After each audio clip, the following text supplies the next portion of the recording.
처음에 시작할 때 까마득한 것 같았는데 어느새 마지막 시간이 되었네요. 기쁨과 또 아쉬움과 안도감이 교차하는 그런 시간이기도 한데요. 하나님께서 마지막까지 또 이 강의를 사용하셔서 저와 여러분들에게 필요한 은혜를 주시고 이 시간 축복하여 주시기를 기도합니다. 오늘은 이제 셋째 날 마지막 강의죠. 길과 신앙. 부제는 그 길로 인도하지 아니하신 하나님이 되겠습니다. 여러분, 중동에서 가장 유명한 한국말이 무엇인지 혹시 아십니까? 지금 한류바람 때문에 한국말들이 너무 많이 알려져서 이제 한국말들을 다 잘해요. 몇 해 전에 이스라엘에 제가 갔더니, 제가 처음에 태어나서 이스라엘에 전에 15년 살았어도 그런 일이 없었는데, 이스라엘 여학생들이 저와 우리 신학생들을 보고 환호성을 지르면서 박수를 쳐주는 거예요. 그러면서 거기서 튀어나온 말이 뭐였을까요? BTS 그랬어요.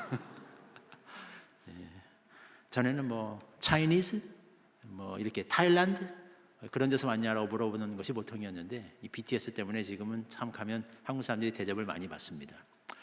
그러나 아직까지도 제가 알기로는 중동에서 또 이스라엘에서 가장 유명한, 잘 알려진 한국어는 BTS가 아니라 빨리빨리입니다.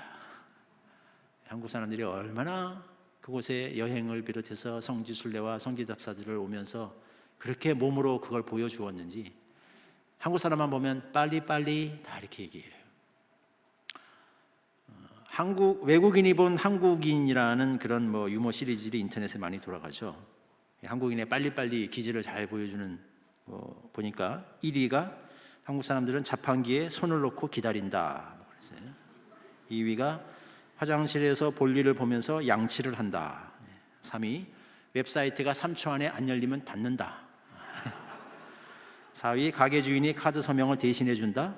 5, 엘리베이터 닫힘 버튼을 닫힐 때까지 계속 눌러댄다. 이런 거. 제가 히브리어를 하는 줄을 잘 몰랐던 그 기사들이, 아랍 기사들이, 거기 히브리어를 쓰는 아랍 사람들이죠.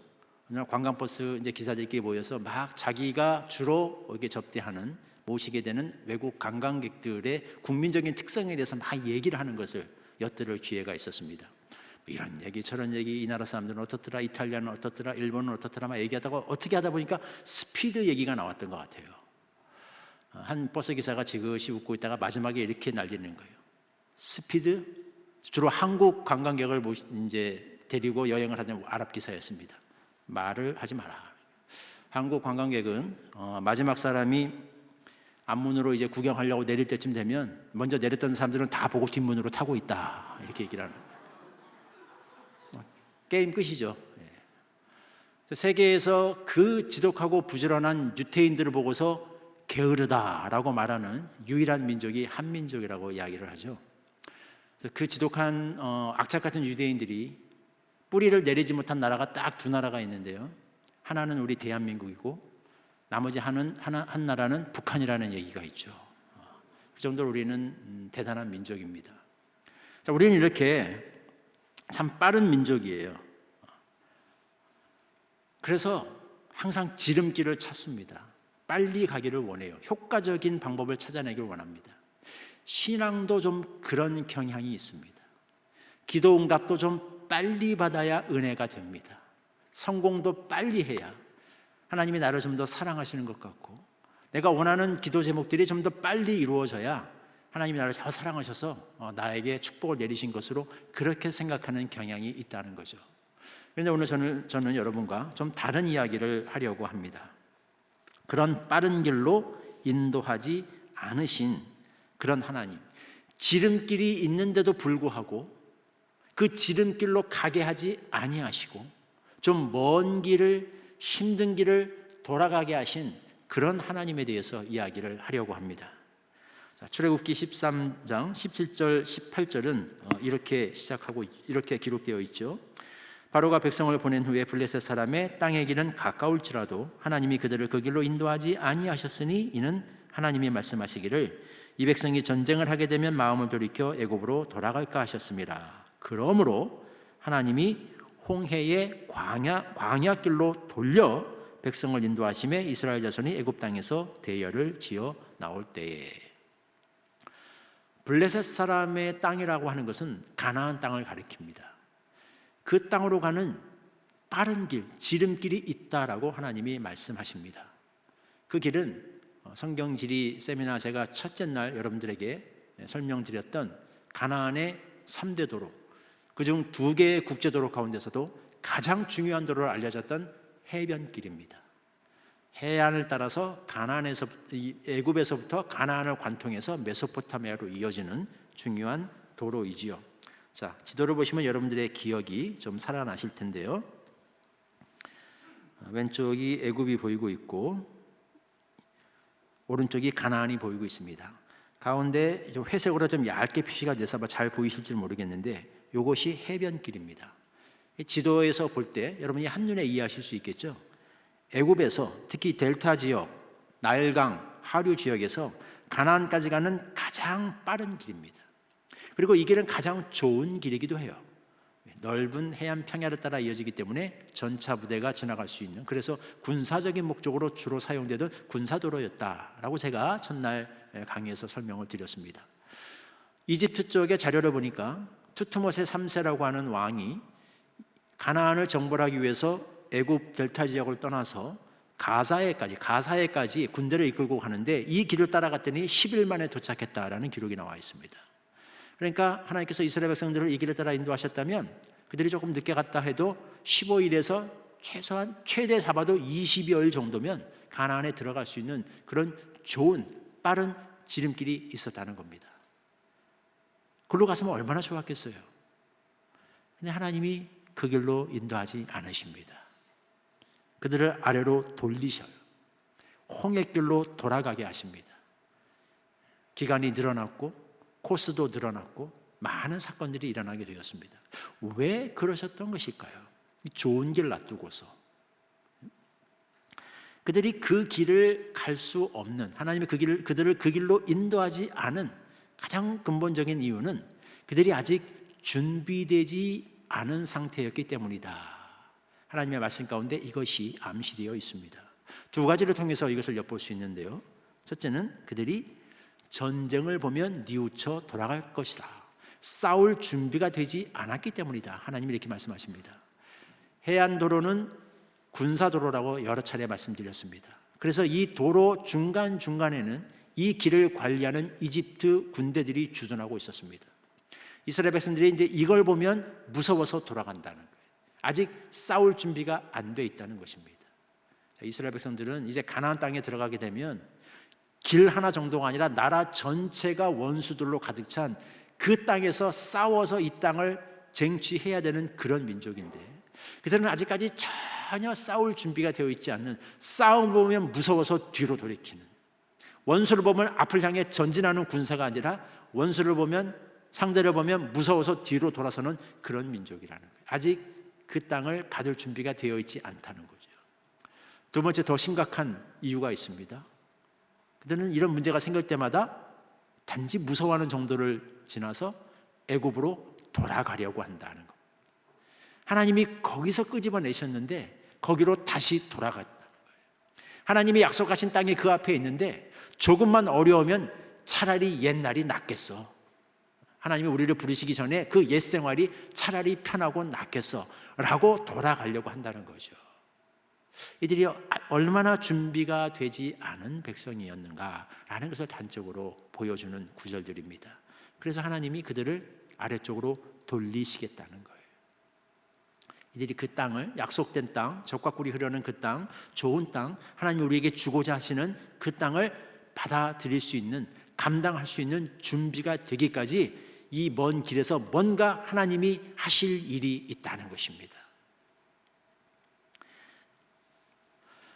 그 길을 쭉 따라가면 이제 어떤 일들이 벌어지는가, 우리가 가만히 성경과 출애굽기와 민수기를 쭉 읽어보니까 시내산이 나오고 홍해가 나오고 마라가 나오고 엘림이 나오고 무리바가 나오고 가데스 바네아가 나옵니다. 이걸 보니까 전부 다 굉장히 중요한 사건들이 있었던 곳이에요. 하나님이 광야길로 그들을 돌렸기 때문에 그들이 이제 시내산에 이를 수가 있었고, 그곳에서 하나님과 이스라엘 백성 간에 이제 언약이 체결되게 되고, 차례로 언급된 이 지역들을 지나면서 그들은 하나님이 어떤 분이신가에 대해서 굉장히 많은 사건들을 겪고 체험하면서 깨달아 가게 됩니다. 그러니까 이게 하나님의 계획 가운데 이미 만들어진 그런 루트였고, 다시 말하면 하나님이 친히 짜놓으신 훈련 코스였다라는 것을 우리는 알게 됩니다. 이 반드시 지나야 될 훈련 코스를 건너뛰고서 단지 빠르다고 해서 그들이 해안길을 통해서 가나안으로 들어가게 하실 수는 없었다라는 것입니다. 이 훈련이 이제 예상보다 조금 길어졌어요. 그래서 이제 결과적으로 이제 40년이 돼버렸는데, 어쨌든 하나님이 그들을 이렇게 돌리셨어요. 자, 그렇다면 하나님은 이 과정을 통해서 무슨 일을 하셨는가? 아까 얘기했죠. 이들의 문제가 몸은 애굽을 빠져나왔는데 여전히 그들의 마음속에는 애굽이 그대로 있습니다. 몸만 빠져나왔어요. 근데 빠져나올 출애굽을 하긴 했는데, 그러니까 완성이 아직 안 된 거예요. 반만 이루어졌습니다. 출애굽을 나올 때 애굽도 같이 가지고 나온 거예요, 마음속에. 그래서 이제 몸만 빠져나온 그들에게서 다시 애굽을 완전히 빼내는 작업을 하나님께서 이 훈련 코스를 통해서 이루셨다고 우리는 그렇게 분석할 수 있게 되는 겁니다. 이거를 히브리어로는 워드 플레이가 돼요. 그래서 예찌앗 미츠라임, 호짜앗 미츠라임, 이 말이 착착 맞는데 우리말로는 이제 이런 그 워드 플레이가 안 돼서 좀 어색하지만 굳이 뭐 의역을 하자면 출애굽에서 탈애굽을 이루셨다. 자, 탈애굽은 이제 애굽을 탈출한다는 얘기가 아니라 애굽을 빼낸다라는 그런 의미입니다. 몸만 빠져나온 그들에게서 애굽을 빠져나오게 하심으로 출애굽을 완성해 나가시는 것. 그러니까 출애굽기가 그들이 애굽에서 몸이 빠져나오는 사건을 기록하고 있다면, 이제 민수기는 그들에게서 애굽을 빼내는, 애굽에서 생성된 그 노예 백성의 근성을 빼내는 이런 작업을 하신 그 과정을 기록한 책이라고 우리가 말할 수 있겠습니다. 자, 그렇다면 하나님께서 이 일을 행하신 그 훈련 장소, 이 홍해의 광야길은 도대체 어떤 곳이었는가라는 것을 우리가 조금 살펴봄으로써 하나님께서 구체적으로 어떤 작업들을 통해서 이 일을 하셨는지를 한번 살펴보겠습니다. 자, 홍해 광야길, 저 위에 지름길이 있는데 그 길을 못 가고 하나님이 돌리신 이 홍해 광야길은 그렇다면 도대체 어떤 길인가? 이 길은 해변길하고는 다릅니다. 빠른 길도 아니에요. 지름길이 아닙니다. 가기에 편하고 좋은 넓은 길이 아니었습니다. 그 길을 한마디로 잘 표현해 주는 그런 구절이 있는데, 이런 표현이, 우리 하나님 여호와께서 우리에게 명하신 대로 우리가 호렙산에서 발행하여 너희의 본바 크고 두려운 광야를 지나 아모리 족속의 산지길로 가데스 바네아에 이른 때에. 자, 하나님이 돌리신 이 길은 안타깝게도 크고 두려운 광야를 지나는 길이었습니다. 말만 들으면 굉장히 위압적으로 느껴지는 길이에요. 이들이 지나가야 될 광야길, 시나이 반도는 넓이가 6만 평방킬로미터입니다. 우리 대한민국 남한 영토의 5분의 3에 해당하는 지역이에요. 거기가 거의 준사막, 거의 사막과 거의 동일한 그런 뜨거운 모래로 이루어진 그런 어마어마한 지대를 통과해야 되는 길입니다. 한마디로 크고 두려운 광야를 지나야만 하는 그런 좀 무시무시하게 들리는 길입니다. 이 광야길의 특징을 조금 더 몇 가지로 살펴보면, 첫째, 굉장히 적은 혹독한 기후 조건을 가지고 있습니다. 너무 당연한 이야기 아니겠어요? 광야인데, 사막인데 기후 조건이 좋을 리가 없죠. 여러분들이 보시는 게 지금 시내산의 사진인데요. 붉은 화강암으로 되어 있는데 일단 딱 이 산에서 느껴지는 이미지가 하나 있죠. 뭔가 있어야 되는데 좀 없지 않아요? 뭐가 없죠? 나무가 없어요. 풀이 없습니다. 산에 나무와 풀이 자라야 되는데 풀 한 폭이 자라지 않아요. 나무 한 그루가 자라지 않습니다. 얼마나 여기가 혹독한 기후 조건인가 하는 것을 단적으로 보여주는 거죠. 모세가 올랐던 시내산은 이런 산이었습니다. 붉은색 사암이 풍화져서 생긴 모래가 지천에 널려 있고, 뭐 기온이 40도 올라가는 것은 뭐 여반사고, 여름철에 50도에 육박하고 때로는 그걸 넘어가기도 합니다. 제가 가장 겪어봤던 높은 온도가 이스라엘에서는 47도였고 시나이 반도에서는 50 몇 도였던 것 같아요. 아무튼 뭐 그 정도 정신이 혼미해가지고 잘 기억이 나진 않는데 대단히 뜨겁습니다. 뜨거운 맛을 보고 싶으시면 거기 가시면 돼요. 정말 뜨거워요. 햇빛에 조금 오래 있으면 이 팔에 피부에 물집이 수포가 생기고 물집이 생길 정도로 그렇게 뜨겁습니다. 혹독한 곳이에요. 두려운 길이죠. 만만치 않은 길이죠. 그러나 이렇게 혹독한 길, 낮에는 또 이렇게 뜨거운데 더 고통스러운 것은 밤이 되면 또 기온이 뚝 떨어집니다. 추워요. 그리고 밤에는 굉장히 위험한 해충들의 공격을 받을 수 있습니다. 전갈이 있을 수 있고 뱀이 있을 수 있고, 특히 뿔뱀이라고 하는 뱀이 아주 악명이 높은데 모래 속에 눈만 살짝 내놓고 온몸을 매복시킵니다. 그러면 인터넷 찾아보면 그 동영상 한번 찾을 수 있을 거예요. 보이지도 않아요. 실수로 잘못 밟으면 그 뒤꿈치를 무는데 굉장히 치명적인 독을 가진 독사입니다. 무시무시한 곳이죠. 그러나 바로 그렇기 때문에 그들은 여기에서 어떤 체험을 하게 되는가? 낮에는 구름 기둥으로, 밤에는 불 기둥으로 그들을 보호해 주시는 보호자 하나님을 체험하게 되는 그런 훈련의 장소가 될 수 있었습니다. 낮에 구름 기둥을 두셔서 그늘을 만들어 주셨어요. 이 놀라운 게 기온은 이렇게 높은데요, 습도가 없기 때문에 그늘이 만들어지면 또 견딜만 합니다. 이게 대단해요. 에어컨이 없어도 50도에 육박해도 건조해요. 그늘이 제공되면 숨을 쉴 수 있어요. 견딜만 합니다. 그래서 하나님이 낮에는 구름 기둥으로 그늘을 만들어 주십니다. 밤에는 불 기둥이에요. 온도를 대표 주실 뿐 아니라 무서운 해충들의 접근을 막아 주셨습니다. 그래서 하나님이 크고 두려운 광야를 지날지라도 하나님이 우리의 보호자가 되시니까 이 길을 갈 수 있는 거구나 라는 것을 그들이 잘 배우게 되는, 그런 은혜를 받게 되는 훈련의 장소였다는 거죠. 그냥 지름길이 있다고 해서 10일 만에 휙 가나안으로 들어갔더라면 놓칠 수 있는 그런 소중한 영적인 체험들이었습니다. 두 번째로, 이 홍해 광야길, 크고 두려운 광야를 지나는 길은 매우 고독하고 외로운 곳입니다. 당연하죠. 사막 광야에 뭐 볼 게 있겠습니까? 고독한 곳이, 외로운 곳이에요. 물론 혼자 간 것은 아니고 그 공동체가 같이 갔지만 대단히 고독하고 외로운 곳이죠. 근데 바로 그렇기 때문에, 인간적으로는 고독하고 외롭기 때문에 영적으로는 하나님과 좀 더 가까이 할 수 있는, 하나님과의 교제에 집중할 수 있는 그런 좋은 장소가 되었습니다. 그래서요, 여러분, 유대인 현자들은 이 홍해 광야를 지나는 이스라엘 백성들의 그 긴 여정의 시간을 대단히 로맨틱한 단어를 써서 표현했습니다. 우리 한국 사람들은 대개 이제 이걸 연단의 시간, 훈련의 길, 이런 길, 이런 표현 단어들을 써서 표현하는 것이 보통인데, 유대인 학자들은 굉장히 아름답게 로맨틱하게 이 길을 표현했는데, 뭐라고 표현했냐면, 이 기간은 하나님과 이스라엘 백성들 간의 허니문이었다, 신혼여행과도 같은 기간이었다. 그들은 그렇게 이야기합니다.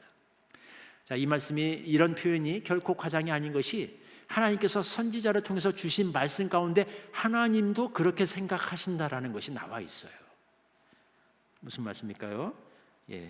우리 에레미야 선지자의 말 가운데 이런 구절이 나옵니다. 가서 예루살렘 거민의 귀에 외쳐 말할지니라, 여호와께서 이같이 말씀하시기를, 내 소년 때의 우위와 내 결혼 때의 사랑, 곧 씨 뿌리지 못하는 땅 광야에서 어떻게 나를 쫓았음을 내가 너희를 위하여 기억하노라. 하나님께서는 이 광야길을 이스라엘 백성과 좀 다르게 추억하시는 것 같아요. 이스라엘 백성들은 광야길, 그 힘든 길 우리가 지나왔던 길. 하나님은 그 시간이요, 신혼여행과도 같았답니다. 이스라엘 백성들이, 그 백성이 오직 하나님 한 분만 바라보고 하나님 한 분만 의지하고 그분께만 집중하였던, 그래서 하나님 편에서는 너무 좋았던 그런 시간을 우리 하나님이 기억하신다는 거예요. 그래서 그 백성이 이제 젖과 꿀이 흐르는 땅에 들어가서 자꾸 하나님이 주신 축복들 때문에 마음이 나뉘고, 마음이 뺏기고, 영적인 우상 숭배에 빠지고, 초심을 잃어버리고, 이방인들과 별 다를 바가 없는 그런 삶을 살아가는 것을 볼 때마다 하나님은 슬픈 마음으로 그들에게 그렇게 말씀하셨어요. 너희가 그때를 기억했으면 좋겠다. 나는 아직도 그때를 기억한다. 그 광야에서 비록 힘들고 고달프고 육신은 어려웠지만, 그러나 그 속에서도 하나님 한 분만으로 만족하고 하나님이 주시는 그 사랑의 위로만으로도 기뻐했던 그때를 하나님은 너무 좋았다는 거예요. 그때 그 마음과 그 심정을 너희가 이 좋은 땅에서도 잃지 않았으면 좋겠다. 선지자를 통해서 거듭해서 이렇게 말씀하셨다는 겁니다. 자, 이 기간이 신혼여행과도 같았다라는 것을 지지해 줄 수 있는 또 다른 근거가 하나 있습니다. 그것은 하나님께서 시내산에서 그 백성과 맺었던 시내산 언약의 형태, 포맷 가운데 암시되어 있는 그런 결혼식의 요소라고 말할 수 있습니다. 그러면 시내산에서 하나님께서 이스라엘 백성들과 하나님과 그 백성 간의 언약을 맺으셨던 거, 십계명도 주셨다는 거 너무 잘 알고 계시죠? 근데 이 언약을 그 형식을 놓고 우리가 두 가지 모델을 적용할 수 있습니다. 조금 학문적인 이야기라서 지루할 수도 있겠으나 우리 청년들 열과 의욕이 지식욕이 불타는 청년들이니까 잠깐 그래도 한번 우리가 한번 살펴볼게요. 첫 번째 모델은 이것을 종주국과 봉신국 사이의 조약으로 보는 형식입니다. 하나님께서 이런 형식을 빌려서 언약을 체결하셨다는 거예요. 주로 히타이트 문서 가운데 나타나는 그런 양식인데, 한 국가가 좀 더 강한 국가에게 충성을 맹세하면 그 국가가 그 작은 국가를 보호해주는 그런 관계를 맺을 때 체결하는 계약서입니다. 거기에 양식이 있어요. 첫째, 전문이 있고 조약 당사자가 누군가를 명시하는 전문이 있고 역사적인 서원이 나옵니다. 역사적인 이 조약을 맺게 된 역사적인 배경을 설명해요. 그 다음에 언약의 조항들이 나오죠. 이쪽은 A는 B에게 이런 일을 행하고 B는 A에게 이런 것을 제공한다. 당연한 계약서의 내용입니다. 그러면 이것을 이제 공개 낭독을 해요. 매년 조약 체결일에 공개 낭독할 것을 규정하고 명시하게 되어 있습니다. 그리고 각자가 믿는 신들에게 호소합니다. 각자가 섬기는 신들 앞에서 이 계약을 갖다가 선포하고 이 계약을 지켜주시도록 호소하는 거예요. 그리고 거기에 따르는 보상과 형벌, 지키면 이런 유익이 있을 것이고 어기면 이런 손해를 감수하게 될 것이다라는 이런 내용들이 들어가게 됩니다. 자, 이런 틀을 가지고서 쭉 시내산 언약을 보니까 이 틀 그대로 시내산 언약이 진행되고 있습니다. 물론 이 성경에 나와 있는 언약들은 뭐 이미 아담, 노아, 아브라함 훨씬 전에 하나님이 주셨던 언약들이에요.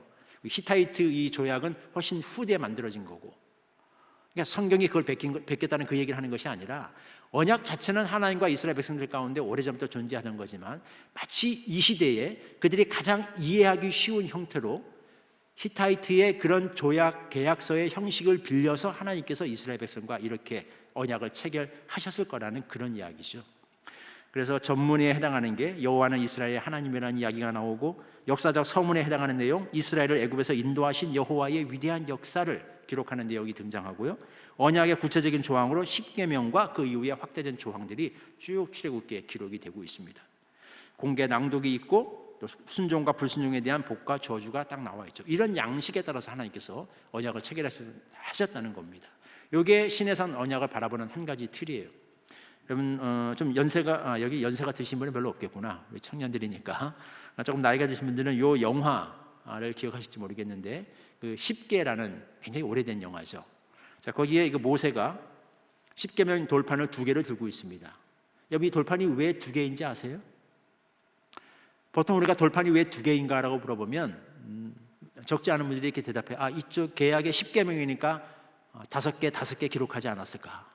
아니면 뭐 하나님과의 관계를 기록한 언약, 한쪽은 인간과의 관계를 기록한 언약, 뭐 이렇게 나누지 않았을까? 이렇게 생각을 많이 하는데 그런 것이 아니고, 이것은 여러분 계약서를 작성할 때는 몇 개를 작성해야 되죠?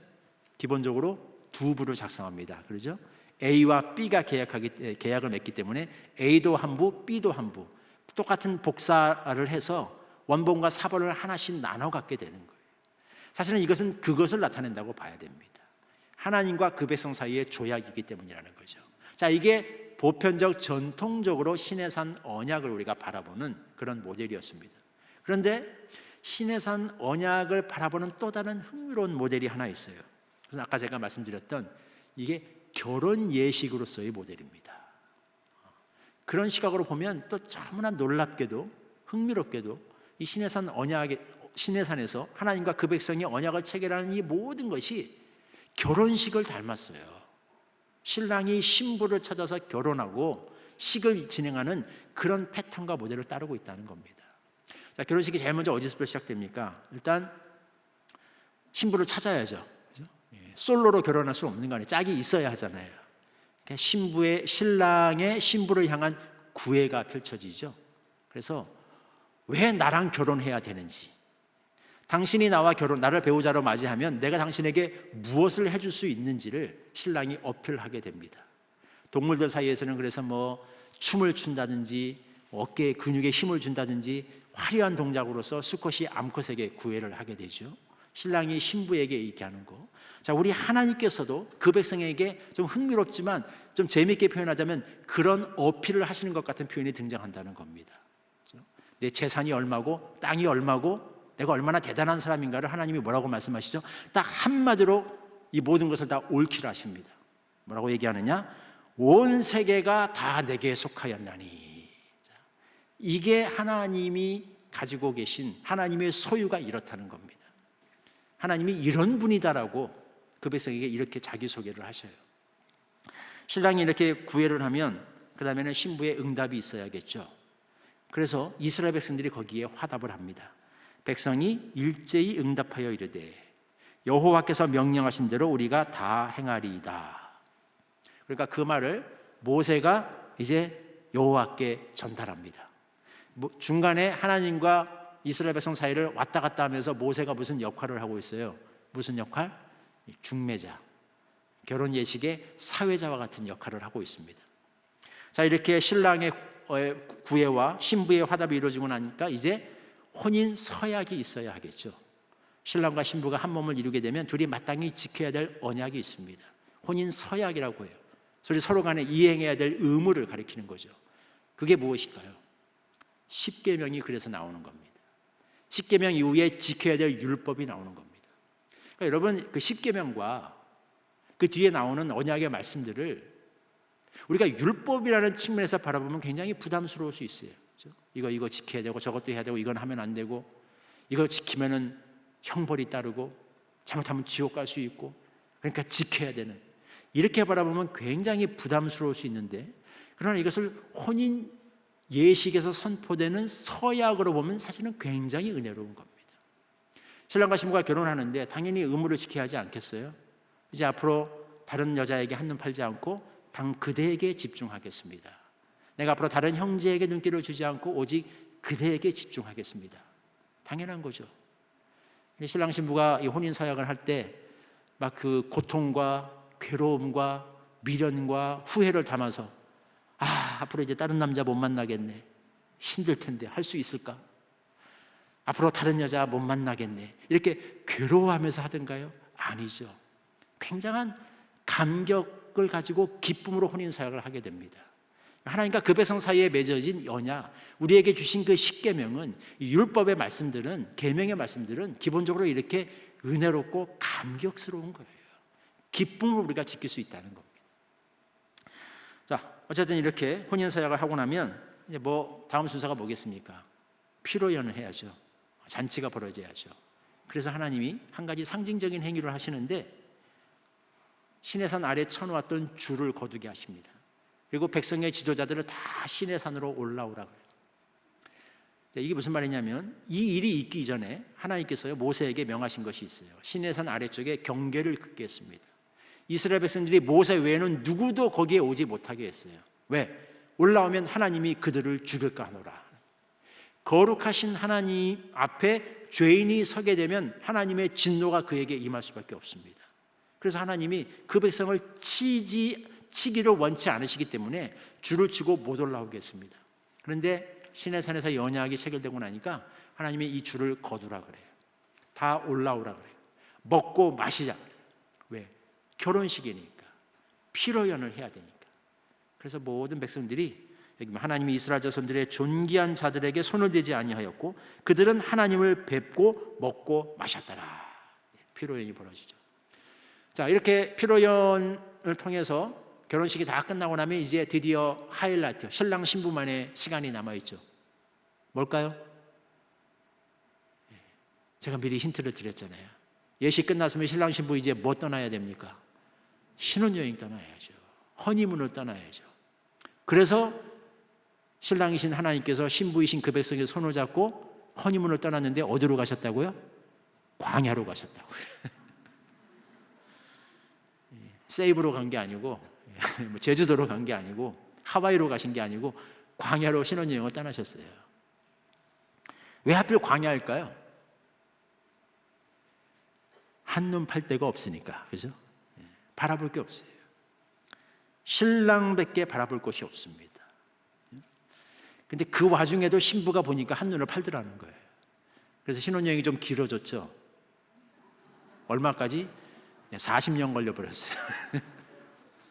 예상보다 훨씬 길어져가지고 막 중간에 부부싸움도 하고 막 이혼하네 마네 그러다가 모세가 다시 또 하나님께 나아가서 그러시면 안 됩니다 뭐 이렇게 해가지고 엎치락뒤치락 하는 바람에 이게 40년이 걸려버렸어요. 역사상 가장 긴 신혼여행이 됐는데 이렇게 하나님께서 그 백성을 이끌어 나가셨다는 겁니다.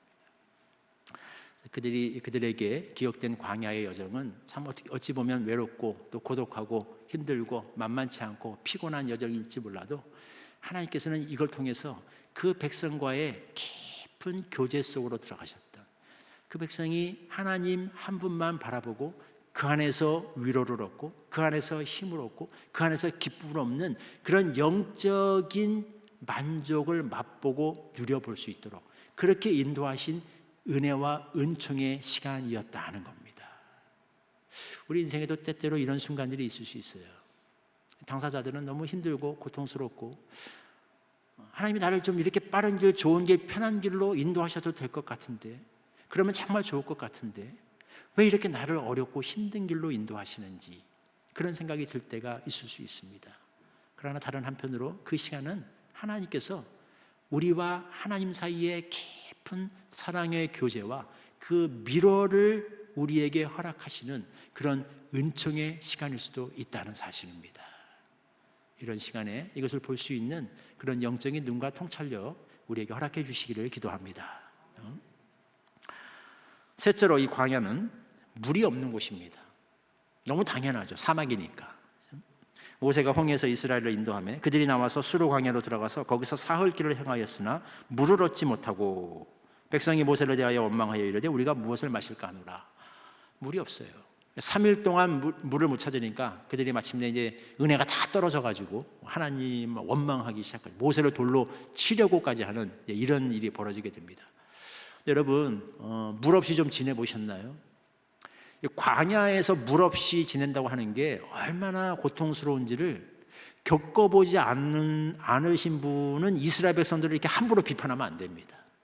우리는 딱 이런 본문을 읽을 때 그런 생각이 들죠. 아니 어떻게 그 놀라운 은혜, 막 홍해가 갈라지는 이적을 체험하고 그렇게 많은 은혜를 받았는데 물 없다고 해서 딱 3일 만에 이렇게 돌아서는가. 참 사람들이 참 못됐네 이런 생각 하실지 모르겠어요.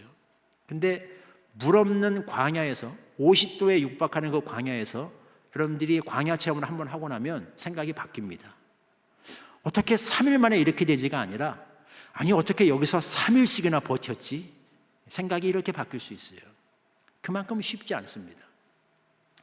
이해를 도와드리기 위해서 한 예를 실화를 제가 설명을 드리면 실명을 말씀드릴 수는 없어요. 그분들이 다 제 지인이기 때문에 그들 가운데 이스라엘에서 한번 광야 투어를 나갔던 한 팀이 조난을 당한 적이 있었습니다.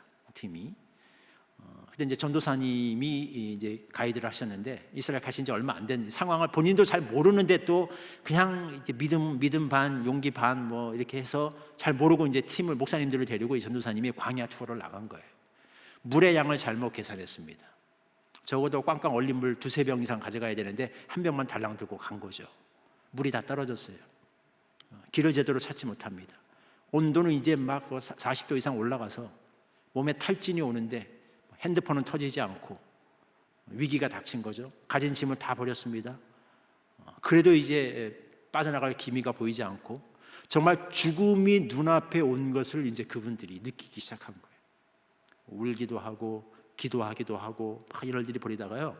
맨 마지막에 나오는 반응이 뭐였냐면 갑자기 목사님들 중에 일부가 달려들어서 그 전도사님의 멱살을 잡더랍니다. 이해할 수 있겠죠. 얼마나 어이없고 황당합니까? 원통하고 억울하지 않아요?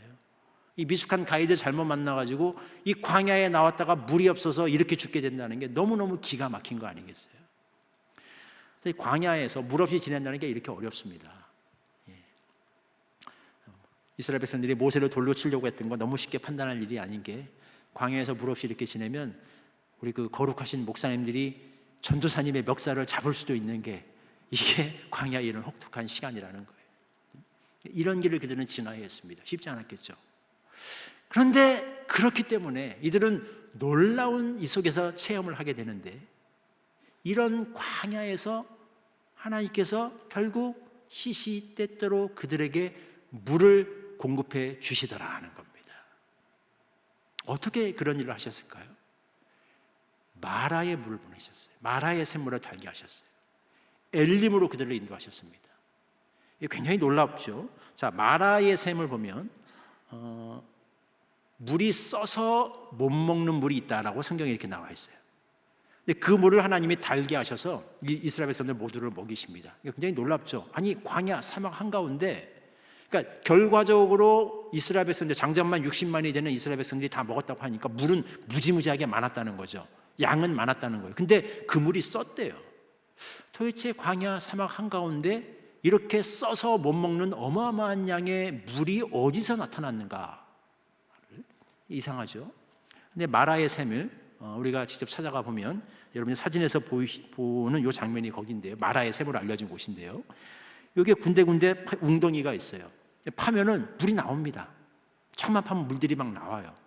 근데 놀랍게요, 그 물을 먹어보면요, 써요. 왜 쓰냐? 여기서 얼마 떨어지지 않은 곳에 홍해가 있습니다. 그 홍해 바닷물이 모래 밑으로 스며든 거예요. 그래서 웅덩이에 이제 물들이 생겨나게 되는데, 자, 이 바닷물이 짜죠, 그렇죠? 근데 이게 햇빛을 받아서, 열을 받아서 계속 가열되고 증발되면 소금의 농도가 점점 올라갑니다. 그러면요, 쓴 맛이 나요. 가장 비슷한 맛을 느낄 수 있는 게, 여러분들이 아마 사해에 가셔서 염도가 높기로 악명이 높은 사해 물을 맛보면, 제가 별로 추천드리진 않아요. 근데 이제 가끔 원치 않게 그 물을 맛보시는 분들이 계신데, 뭐 수영하다가 몸의 밸런스를 잃어가지고 맛보시는 분들이 계신데, 눈에 들어가면 눈에 대낮에 별이 보이고요, 입에 들어가면 입에서 짠맛이 아니라 쓴맛이 납니다. 이게 마라의 쓴물이었다는 거예요. 하나님이 근데 그 물을 달게 바꾸셔서 공급해 주셨습니다. 그래서 그들이 이 물을 다 마시고 살아갈 수 있게 하셨어요. 조금 더 들어갔는데 또다시 물이 떨어졌습니다. 그랬더니 이번에 뭐가 나타났냐면 엘림이 나타나는데, 여기는 더 놀라운 말이 기록되어 있어요. 물샘 12과 종려나무 70그루가 있었다. 종려나무는 물을 굉장히 다량으로 빨아들이는 나무입니다. 아무 데서나 자랄 수 없고 아무 데서나 키울 수 없어요. 사막에서 종려나무를 보면 종려나무가 보였다 하는 것은 딱 한 가지 사실을 증거하는데, 그게 뭐냐면 근처에 오아시스가 있다는 겁니다. 그래서 그들이 사막에서 종려나무를 보면 굉장히 반가워요. 살았다. 종려나무의 상징 중에 하나가 생명이에요. 그런 의미에서. 사막 한가운데 그런 데가 어디가 있을까? 엘림으로 알려진 와디 가란델이라는 곳이 있습니다. 거기에 가서 직접 사진을 찍으신, 저희도 가봤고, 그 사진은 제가 찍지 않았지만 그 사진을 찍으신 분으로부터 제가 사진을 몇 장 받아왔어요. 자, 이게 엘림입니다. 여기 지금 나무들이 보이고 있죠. 이게 종려나무예요. 시나이 반도 한가운데, 그 사막 한가운데 이렇게 물이 풍부해야만 자랄 수 있는 나무들이, 종려나무들이 숲을 이루고 있어요. 왜?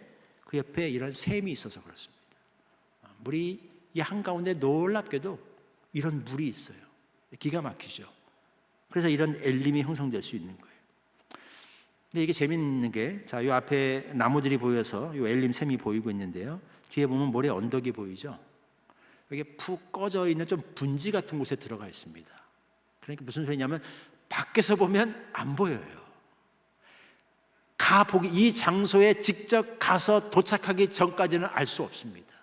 밖에서 보면 그냥 사막 같은 곳이에요. 자, 사진으로 보면 그냥 구글어스에서 찍은 건데 이런 지형입니다. 밖에서 보면 저기는 들어가면 영락없이 죽을 수밖에 없는 곳이에요. 크고 두려운 광야가 우리를 기다리고 있는 곳입니다. 저기 들어가라고, 나보고 죽으라고, 그렇게 들리는 곳이에요. 그런데 믿음으로 순종해서 그 길을 들어가 보니까 그 안에 이런 놀라운 장소들이, 하나님이 만들어 놓으신 이런 엘림, 마라, 물이 우리를 기다리고 있더라는 겁니다. 이스라엘 백성들이 광야 길을 통해서 이것을 체험했습니다. 놀라운. 들어가면 죽을 것 같은 그곳, 순종하여 들어갔더니 그곳에서 반석에서 샘물이 솟게 하시. 사막 한가운데서 오아시스를 만나게 하셔서 바깥에서는 보이지 않으나 순종했더니 보이게 되는 그런 물들을 통해서 그 백성을 이끄시고 살리시고 이 무서운 길, 두려운 길을 무사히 지나가게 하신 그런 하나님의 은혜를 체험하는 일들이 넘쳐났던 그런 은총의 길이 되었더라는 것이죠. 하나님께서 이렇게 말씀하셨어요. 바로가 이렇게 얘기하죠. 이스라엘 자손에 대하여 말하기를 그들이 그 땅에서 멀리 떠나 광야에 갇힌 바 되었다 하리라. 내가 바로의 마음을 완악하게 한즉 바로가 그들의 뒤를 따르리니 내가 그와 그의 온 군대로 말미암아 영광을 얻어 애굽 사람들이 나를 여호와인 줄을 알게 하리라 하시매. 자, 하나님께서 그 백성을 광야길로 인도하신 목적 중에 하나, 그 일을 통하여 하나님이 한 가지 일을 하시게 될 텐데, 하나님이 어떤 분이신가, 하나님의 영광을 드러내게 하셔서 그들로 하여금 이분이 바로 우리가 믿고 따르는 여호와 하나님이시라는 것, 하나님이 이런 분이라는 것을 그 백성으로 알게 하시겠다는 거였습니다. 그들이 순종하여 그 길을 갔을 때 그들은 이 하나님의 영광을 받습니다. 그래서 들어가면 죽을 것 같았던 크고 두려운 광야를 지나는 그런 혹독한 시간이기도 했지만, 이걸 통해서 그들은 하나님의 어떠하심을 알게 됐고, 이 하나님과의 깊은 사랑의 교제 속에서 하나님이 주시는 위로와 기쁨을 누릴 수 있었고, 하나님의 영광을 보게 되는 은혜의 시간을 보내게 되었습니다. 이것이 때때로 하나님께서 우리를 지름길, 빠른 길, 편한 길, 쉬운 길이 있음에도 불구하고 그 길로 가게 하지 아니하시고 먼 길, 시간이 걸리는 길, 도전과 어려움과 시련과 고난과 환난이 우리를 기다리고 있는 길, 그런 길로 우리를 인도하시는 이유 중에 하나입니다. 이 고난의 시간을 통해서 하나님은 우리 안에 이렇게 놀라운 은혜와 은총의 역사들을 이루시고 우리에게 이런 놀라운 은혜들을 부어주실 수 있기 때문이죠. 우리 인생에 찾아오는 홍해의 광야길을 걷는 것과 같은 그런 고독하고 외롭고 힘든 시간에 우리에게 이런 좋은 것 주기를 원하시는 하나님의 선하신 섭리를 생각하면서 믿음으로 순종하여 그 길을 감으로 말미암아 이처럼 놀라운 하나님의 영광을 보게 되는 그런 은혜가 저와 여러분들의 삶 가운데 충만하게 되기를 주의 이름으로 축원합니다.